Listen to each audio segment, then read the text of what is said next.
Assalamualaikum warahmatullahi wabarakatuh. Halo Sobat Sot, senang sekali rasanya di episode baru kali ini bersama saya Farida Nur Salma. Inilah podcast Siniar Sot.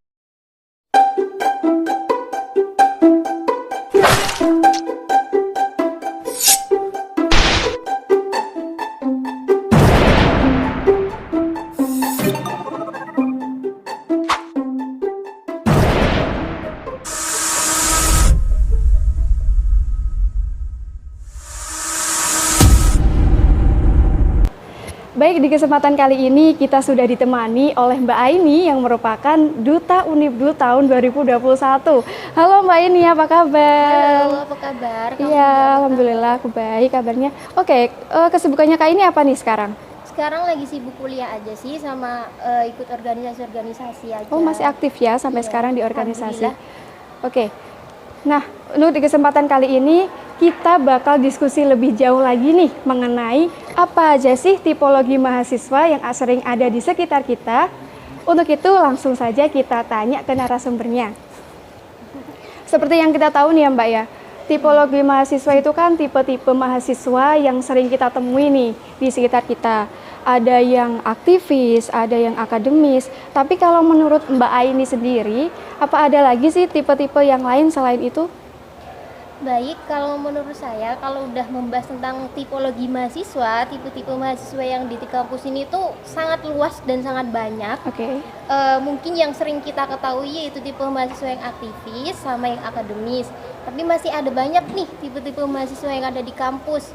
Contohnya yaitu tipe mahasiswa secara umum. Yang pertama menurut saya yaitu tipe mahasiswa yang perfeksionis. Kayak gimana sih tipe mahasiswa yang perfeksionis nih? Nah, si mahasiswa yang perfeksionis ini biasanya itu ya kalau di kelas dia itu harus mendapatkan nilai A. Terus kayak IPK-nya itu dia harus 3, berapa gitu. Nah, kalau misalnya dia mendapatkan nilai B atau C, dia akan stres. Apa sebabnya kok saya bisa mendapatkan nilai B atau C seperti itu. Dan biasanya kalau ada teman kelasnya nih yang lebih baik nilai daripada dia si mahasiswa perfeksionis ini, dia akan galau cari penyebabnya apa kok bisa. Nah, seperti itu kalau mahasiswa perfeksionis. Terus ada lagi nih tipe mahasiswa yang hedonis. Pasti udah tahu dong dari kata hedonis. Zaman modern sekarang ini perilaku hedonis nih udah menjangkit ke semua kalangan, sampai ke mahasiswa bahkan. Nah, tipe mahasiswa yang hedonis ini kegiatannya di kampus biasanya dia itu kalau udah berangkat ke kampus dia itu harus tampil touch up dan stylish. Yang artinya itu gak up to date, gak harus up to date. Kalau zaman sekarang tuh biar gak kudet gitu. Nah, biasanya kegiatannya kalau udah pulang kuliah, mereka itu ya bermain-main sama temennya. Entah itu kayak nge-mall, ke salon, seperti itu. Dan mahasiswa hedonis nih biasanya itu terjadi ke mahasiswa yang emang bener-bener mampu dan berada di kalangan atas seperti itu. Tapi ya memang semuanya nggak seperti itu sih, tapi rata-rata ya di mahasiswa yang mampu. Terus selanjutnya ini ada tipe mahasiswa yang agamis.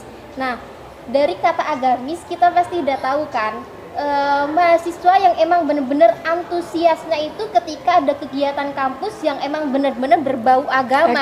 Pasti teman-teman semua pasti punya temen yang emang bener-bener ibadahnya bagus. Nah, itu tipe mahasiswa yang agamis. Positifnya kalau kita bisa berteman sama mereka, mungkin ibadah kita bakalan tepat waktu dan kita nggak bakal melupakan kewajiban-kewajiban yang kita punyai, seperti itu.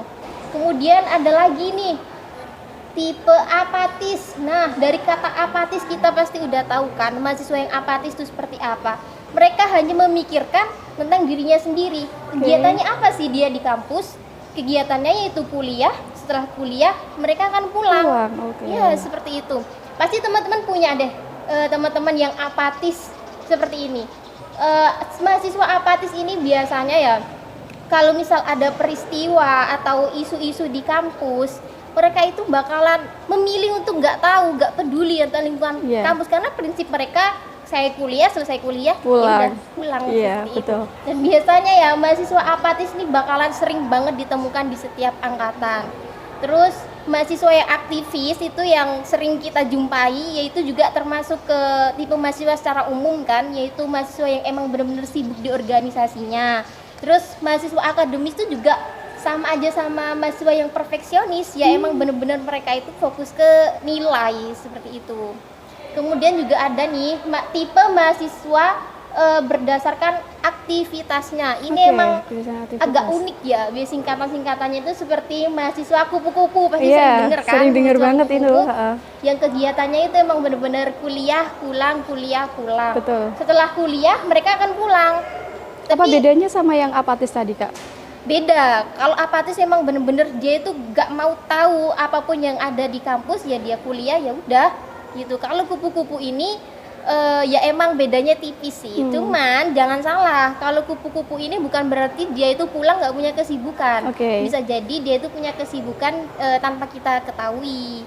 Cuman ya emang negatifnya kalau kita menjadi mahasiswa kupu-kupu itu mungkin kita akan kesulitan untuk meningkatkan atau mengembangkan diri. Karena apa? Ya jarangnya mereka untuk bersosialisasi di lingkungan kampus. Terus kemudian ada juga mahasiswa kura-kura. Tahu nggak singkatan mahasiswa kura-kura itu apa? Nih? Kuliah rapat mungkin? Ya benar sekali. Kuliah rapat. Nah ini mahasiswa yang biasanya idaman ciwi-ciwi nih. Kalau misalnya yang si mahasiswa ini cowok, dia itu emang benar-benar tipe mahasiswa yang kesehariannya itu tanpa rapat gak bisa gitu ya? Gak ada rapat, makanan kesehariannya itu bener-bener rapat dan udah tentu dong dia itu adalah seorang aktivis di kampus dan pemikirannya ini biasanya mahasiswa yang tipe kayak gini itu sangat kritis sekali. Terus kemudian ada juga nih mahasiswa kuman. Tahu nggak mahasiswa kuman apa singkatannya? Apa itu ya? Kurang tahu deh, Kak. Nah mahasiswa kuman itu mahasiswa yang kerjanya itu kuliah main. Kuliah main. Main ini bisa diartikan main game atau main keluyuran bisa gitu? juga main keluyuran sih lebih tepatnya. Biasanya kan ada nih mahasiswa berangkat kuliah, setelah kuliah dia pulang ngajak temennya main. Tapi bukan berarti mainnya ini tuh kita bisa lihat berarti mainnya itu dalam sisi negatif, itu enggak. Kita bisa lihat dari sisi positif juga.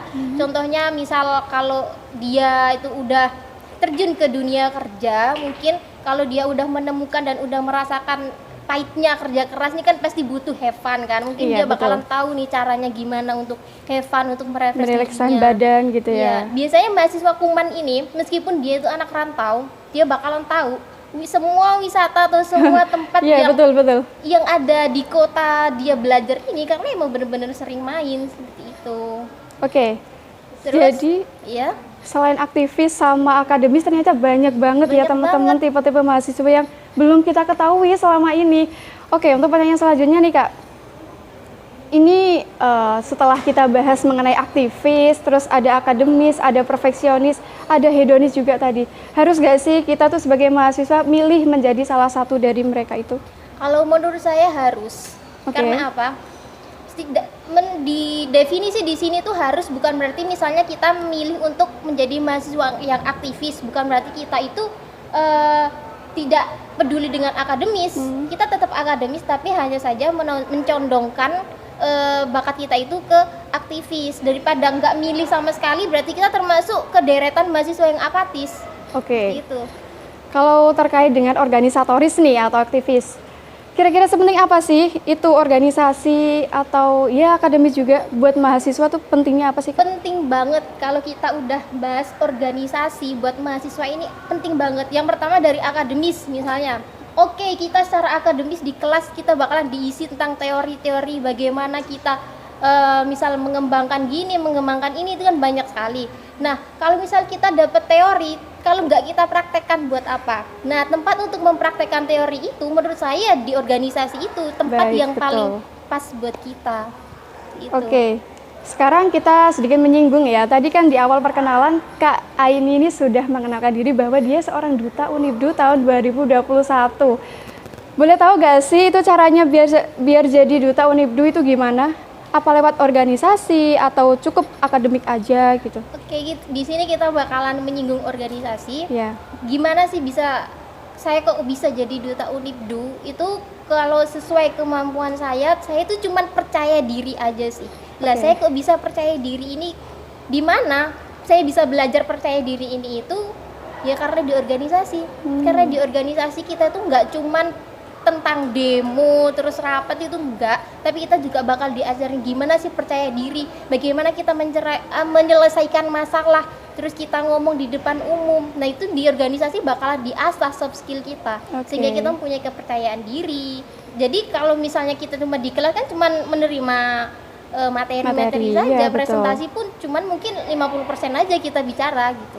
Nah itu tadi udah dijelasin ya teman-teman. Jadi kalau kalian mau jadi duta, syarat yang pertama menurut Kak ini adalah harus percaya diri. Ya. Terus selain itu, Kak ini kan termasuk aktivis nih. Ada gak sih keluh kesahnya menjadi aktivis, Kak? Tentunya ada. Keluh kesah menjadi aktivis itu ya mungkin ke sisi akademiknya ini emang banyak waktu kuliah. Mungkin ya gak semuanya, tapi karena kita harus mengurus organisasi ini itu, jadi ya ada beberapa waktu kuliah kita itu harus ditinggalkan. Oh, gitu. seperti itu. Ya nggak sengaja meninggalkan, tapi ya karena tanggung jawab juga. Betul. Gitu. Seperti itu. Kemudian biasanya nih Kak, anak-anak yang sudah ikut aktivis, sudah ikut organisasi itu akademisnya tertinggal. Nah, itu caranya menyeimbangkan tuh gimana Kak? Memanage waktu kita biar kita aktif di organisasi tapi akademis kita nggak ketinggalan gitu loh. Nah ini teman-teman ya mungkin emang jadi problematika mahasiswa, dan ini sangat klasik. Biasanya mahasiswa yang aktivis ini emang ada beberapa yang akademiknya ini tertinggal. Betul. Tapi bukan berarti masalahnya seperti itu. Nggak ada mahasiswa yang berhasil akademiknya bagus dan aktivisnya bagus. Ada juga kok teman saya itu yang benar-benar dia aktivis tapi ternyata dia bisa dapat cum laude. Oke. Seperti itu. Dalam hal juga apa? Ada. Nah, untuk kita mendapatkan hal ini, tantangannya itu emang di memanage waktu. Dan ini bisa menjadi tantangan positif buat kita. Bagaimana kita memanage waktu di organisasi dan memanage waktu di akademis, seperti itu. Oke, ini ada juga nih Kak, problem yang banyak sekali lah kita sering ketahui ya, terutama ini mahasiswa aktivis. Lagi-lagi kita masuk ke mahasiswa aktivis Banyak di organisasi, problem, ya, iya, aktivis. Dan itu bahkan sering kita alami sendiri gitu loh Kak. Di organisasi kita kan pasti ya, kalau baru masuk organisasi itu dikasih amanah baru, dikasih tanggung jawab baru. Nah, itu gimana sih cara kita menyikapinya? Sebaiknya kalau kita dikasih amanah itu ambil aja deh, atau enggak deh, aku nggak bisa soalnya aku nggak mampu nih. Nah, sebaiknya gimana Kak? Kalau menurut saya itu ambil, tapi bukan berarti ambil aja deh. Itu kan kayak ambil tapi lepas tanggung jawab gitu kan.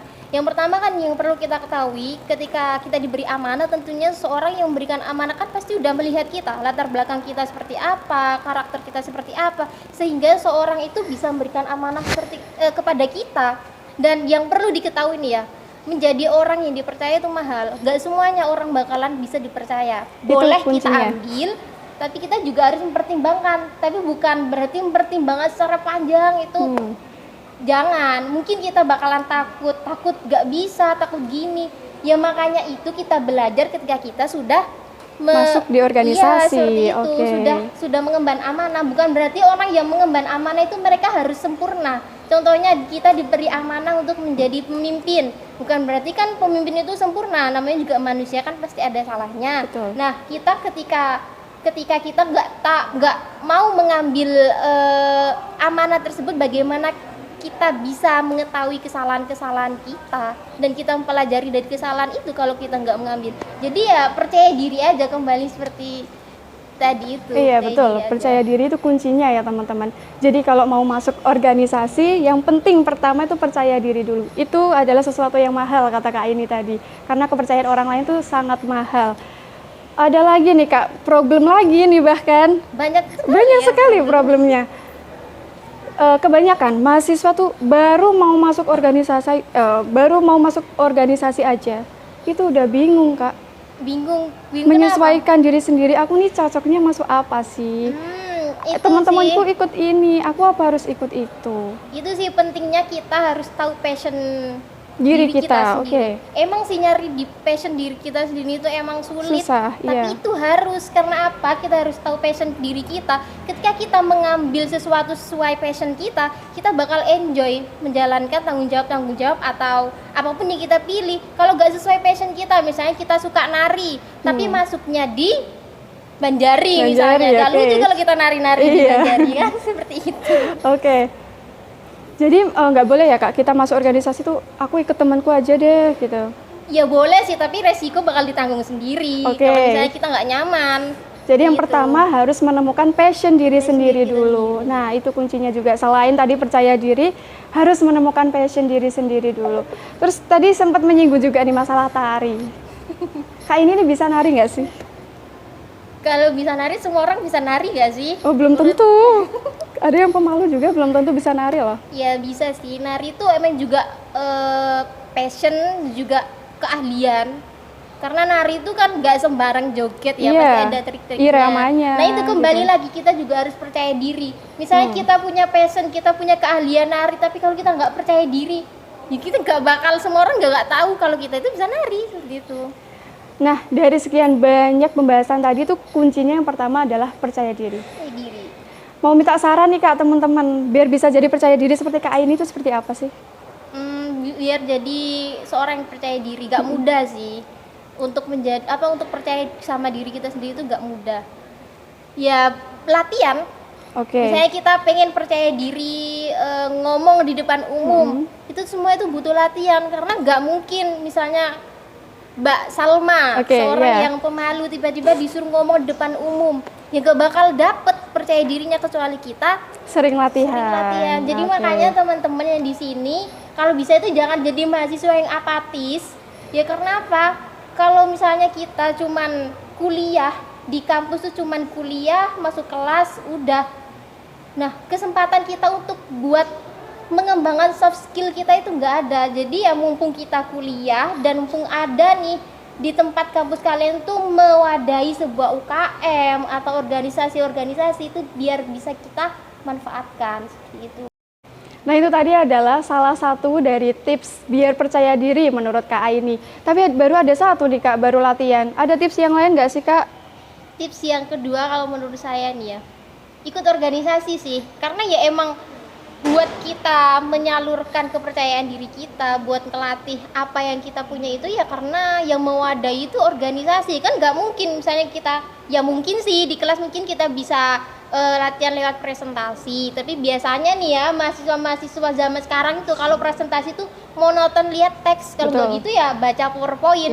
Nah kalau menurut saya yang kedua, tempat yang paling tepat untuk kita menyalurkan soft skill kita itu kita ikut organisasi sesuai passion kita, seperti itu. Sudah cukup? Ada 2 tips ya teman-teman. Jadi menurut Kak Aini ada 2 tips biar kita bisa percaya diri. Yang pertama yaitu sering latihan, yang kedua adalah percaya diri. Untuk yang terakhir nih Kak, cara Kak Aini meyakinkan teman-teman aktivis tapi yang masih nggak percaya sama dirinya sendiri, gimana Kak? Kalau untuk cara saya meyakinkan mereka seorang yang ingin jadi aktivis tapi nggak percaya diri, ya pertama itu saya harus menjadi contoh. Ya gak mungkin dong saya meyakinkan seseorang nih tapi saya sendiri gak bisa menjadi contoh, terus yang didengar dari omongan saya ini kan kayak omong kosong seperti itu ya. Ya harus menjadi contoh yang pertama, dan yang kedua ya harus mengarahkan dia. Misalnya dia tuh passionnya apa, yang mungkin kita bantu untuk mengarahkan gitu aja. Yang pertama itu harus menjadi contoh sih, gak mungkin kita meyakinkan seseorang tapi kita sendiri tuh zong seperti itu kan, gak mungkin. Sudah cukup. Iya, itu tadi adalah pemaparan yang sudah disampaikan oleh Kak Aini selaku narasumber kita. Untuk Kak Aini terima kasih banyak sudah meluangkan waktunya di sini. Untuk teman-teman SOT yang ingin menyaksikan lebih banyak informasi mengenai LPM Unibdu, silakan kunjungi Instagram, YouTube, serta website LPM Unibdu. Di sini saya Farida Nur Salma pamit undur diri. Terima kasih. Wassalamualaikum warahmatullahi wabarakatuh. Salam pers mahasiswa.